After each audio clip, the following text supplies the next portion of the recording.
Louisiana Tech, Derek Dooley in his third year. They won the Independence Bowl last year, 17-10 over Northern Illinois. They were 8-5, 16 returning starters. Ross Jenkins, their quarterback. Daniel Porter, the running back.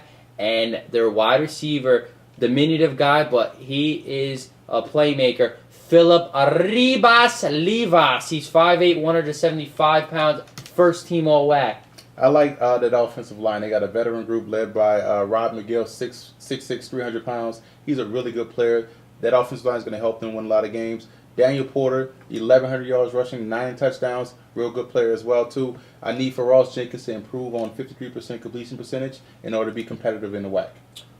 All-WAC first team, Anthony Smith, the defensive tackle, leads the front seven, but they return many in the secondary who have starting experience, including Antonio Baker, first team All-WAC, and Dion Young, who had 3 interceptions left. Antonio Baker is a beast. Both guys back there in the secondary had 3 interceptions, Young and Baker. I like them. I also like D'Anthony Smith, 5 sacks, 6'2", 300 pounds, real big guy up front. Out of conference, they're at Auburn, at LSU, and at Navy. Not an easy test for the Bulldogs of La Tech. They play at Fresno and at Nevada and get Boise at home. Woo, what a schedule. Right, and if you're in the state of Louisiana, you want to see La Tech and LSU play. That's going to be a real good one to watch. May not come out the way La Tech wants it to, but it'd be fun to watch if you're in the state of Louisiana. Plus, they go to Nevada, and that Navy game on the road. Playing in Annapolis is a tough place to play. Utah State is led by quarterback DeAndre Borrow, who could get it done, and Michael Smith, who's got 4.3 speed. Well, DeAndre Burrow is a dual threat. He's one of the leading rushers last year. He can also play quarterback. He has to protect the football, though. A lot of turnovers. Can he protect the football? That's the most important thing. The O-line will keep him well protected because you have Brennan McFadden, big guy up front. I like that. That's the big question I have on offense. 4 offensive linemen return with starting experience, which will help out the Aggies. Outside linebacker Paul Igboeli, second team All-WAC, 95 tackles last year. He's a star of defense. Igboeli is a linebacker, but he's 6 feet 200 pounds, so he's a little vastly undersized, but he can make plays. So if you're good enough, you're big enough, right? So that's what I like about them. They have an undersized defense across the board, and they have to improve their defense. They had 34 points. They gave up 34 points a game. Quarterbacks completed 64% of their passes, and they gave up 4.5 yards per carry to opposing running backs. That has to improve at Utah State. At a conference, they play a pair of in-state rivals, Utah and BYU, on the road, which is very tough. And then they go to the 12th man in College Station at Texas A&M. That's going to be tough. They're going to need that leadership from their free safety, James Brindley, 3 interceptions. He's going to have to catch a lot of picks for them to be successful this season. Hawaii, 7-7 last year. 9 returning starters for Greg McMackin, who took over June Jones. That was his first year in McMackin. Greg Alexander is their quarterback. Leon Wright Jackson, but look out for JUCO transfer Alex Green as their tailback also. Greg Alexander is a gunslinger. I like him back there. He's a real good quarterback in the mold of those traditional Hawaii quarterbacks. He can really toss it around the field. You look at their running back by committee with Libre and Polaris. Can play. Polaris play a receiver as well too. He gets a lot of snaps at tailback as well too. The NFL prospect I like is that center John Estes, really good player. Anchors that offensive line, big guy. Leon Wright Jackson, 6'1", 215, incoming running back, scary. Watch. John Finati, the defensive end, leads a Rainbow defense. Not have a history of good defense in this program. Well, it's an inexperienced defense. They have to find a playmaker. They have 7 JUCO transfers coming in and 12 incoming freshmen coming in. So they understand they have to improve their defense. So with that influx of talent, a lot of new guys, expect to see some growing pains this year in Hawaii. Out of conference, at Washington State, at UNLV, and the finale when they host Wisconsin. Well, that schedule is favorable, so if that defense can catch up to speed to the offense, they can make some noise and get to a bowl game.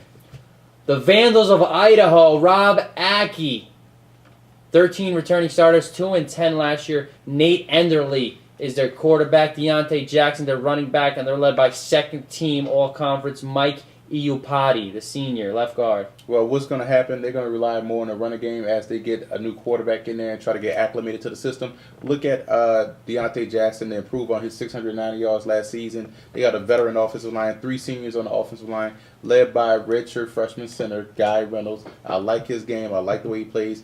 Nathan Andele, 20 touchdowns, has to cut down on the interceptions, but watch for them to lean more on their running game as the receivers vacate. Isaac Butts, the cornerback, is the stud of the defense.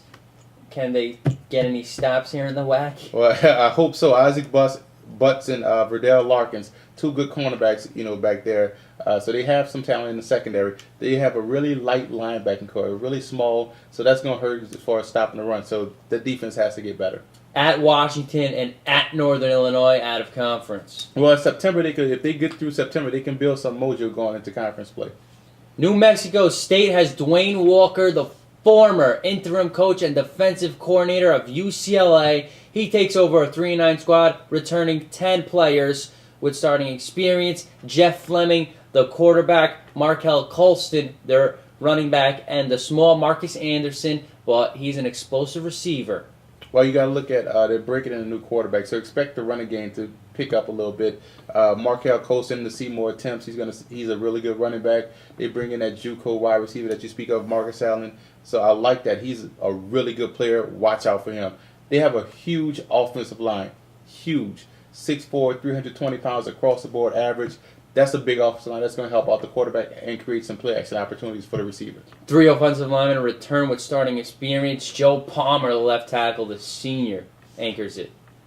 Defensive side of the ball, Jason Scott, another undersized linebacker, 5'10", 205, weak side linebacker. He's their man. I like. I'm gonna take another linebacker that I like. I look at Jamar Cotton. Really good player. They have 3 senior linebackers. That's where your leadership is going to come from. They gave up 34 points a game last season. They have to improve on that run defense, 5.2 yards per carry. That's not going to win you a lot of games. At Ohio State, out of conference. No chance. Sorry, but no chance, Aggies. I like the Aggies. I like the direction they're going. It's going to be tough this year. Maybe next year or 2 years from now, they can make some noise, but that schedule is going to be brutal. Since this is the WAC and it's all about offense, let's get your offensive player of the year in the WAC. Colin Kaepernick. I love that quarterback. I like the way he plays. He's going to make some noise this year. He might get some Heisman consideration, too. He's the returning offensive player of the year.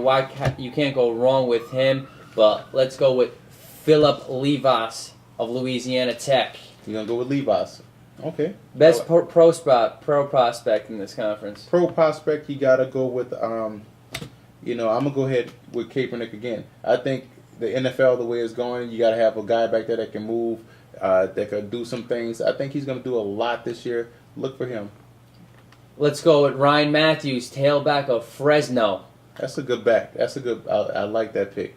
Good pick. Under the radar team that will show improvements, maybe a long shot to win the conference. San Jose State. I think if they can get some momentum going, I like what they got on offense. I like the way they're going on defense. They're trying to make those improvements. They could surprise some people. They need 1 or 2 breaks. Underrated coach Dwayne Walker out of New Mexico State improving, but I will go with Louisiana Tech to make some noise this year. And our conference winners, I think we agree on this one. I think I'm going with Nevada. I think they're going to beat Boise State. I like that offense. I like the fact that they can stop the run on defense. So they play good defense and explosive offense. That's a good match. Sorry, Boise. All good things come to an end. It's Nevada's year with the pistol offense.